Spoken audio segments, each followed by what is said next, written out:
all Jesus is saying is that after the age of Pisces will come the age of Aquarius.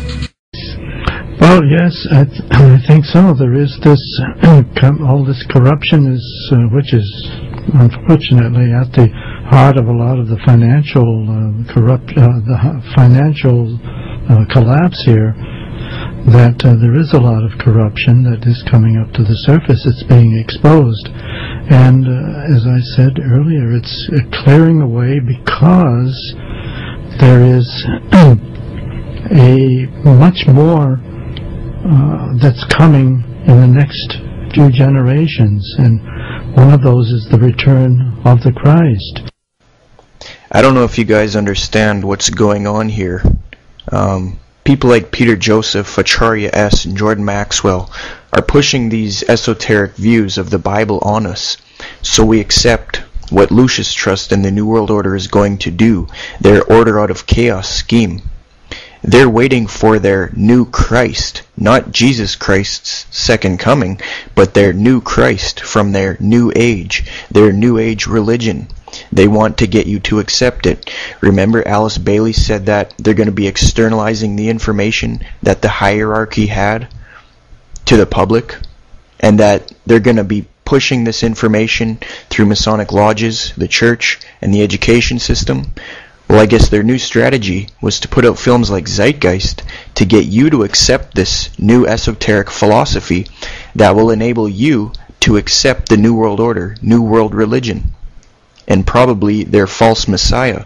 And the world of human consciousness has to be prepared and open to what he is going to say and teach. But you have to make clear to our audience that he's not coming to convert everybody to Christianity. Oh no, absolutely. But it's going to present the new teachings that we have to need really to move us forward. And he's the same entity, the Ageless Wisdom says, that is expected by the Jewish people, the Messiah.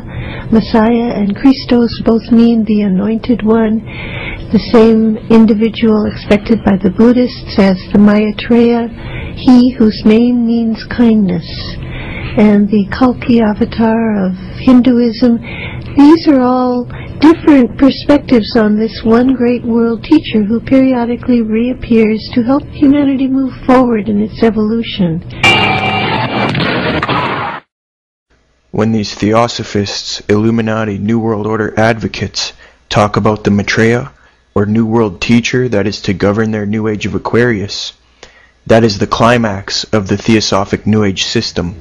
That is their omega point. The New World Order elite, however, will help usher this in to rally humanity together and unite under a one-world system, which they will soon take over and then turn into a fascist dictatorship. What is interesting is that 2,000 years ago, Christ's disciple John received a revelation on the island of Patmos and recorded it. This is now known as the Book of Revelation, and it predicts this whole scenario. In fact, this is why these people attack the real non-esoteric teachings and the real teachings of the Bible, because the real teachings of Jesus and the real teachings of the Bible call out the New World Order and the New Age and the New Maitreya, or false world teacher, for what they really are. False satanic abominations. You see, the real teachings of the Bible don't have Jesus' age ending and then the new Maitreya or world teacher ushering in a paradise on earth. No. What Revelation says is that the real Jesus Christ himself will return in the second coming to destroy the false prophet or Maitreya, as well as the Antichrist who rules the one world government that is fast approaching. The Bible predicted these things, ladies and gentlemen. The Bible is true, and the elite are doing everything that they can to railroad Christianity and to prevent the real return of Jesus Christ. They're doing this with incantations, Bohemian Grove rituals, sacrifices to Lucifer or Satan, and eventually they want to exterminate all of the Christians. Here the Bible calls out this plan 2,000 years ago, and 1,700 years before the New World Order elite of the Illuminati even officially came into being. Revelation 6, verses 9 to 10 says, "When the Lamb broke the fifth seal, I saw underneath the altar the souls of those who had been slain because of the word of God, and because of their testimony which they had maintained. And they cried out with a loud voice, saying, How long, O Lord, holy and true, will you refrain from judging and avenging our blood on those who dwell on the earth? Revelation 17 verses 12 to 14 states, The 10 horns which you saw are 10 kings, who have not yet received a kingdom, but they receive authority as kings with the beast for 1 hour. These have one purpose, and they give their power and authority to the beast. These will wage war against the Lamb, Jesus, and the Lamb will overcome them, because he is Lord of lords and King of kings.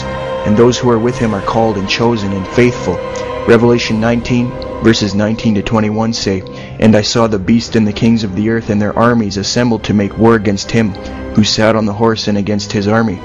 And the beast was seized, and with him the false prophet, who performed the signs in his presence, by which he deceived those who had received the mark of the beast, and those who worshipped his image. These two were thrown alive into the lake of fire, which burns with brimstone, and the rest were killed with the sword which came from the mouth of him who sat on the horse, and all the birds were filled with their flesh.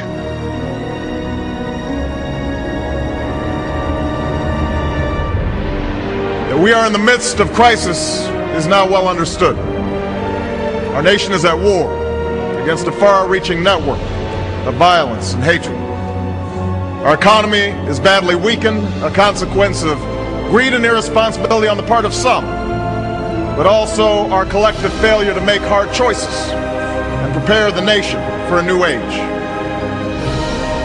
We will restore science to its rightful place, and we will harness the sun and the winds and the soil to fuel our cars and run our factories, and we will transform our schools and colleges and universities to meet the demands of a new age.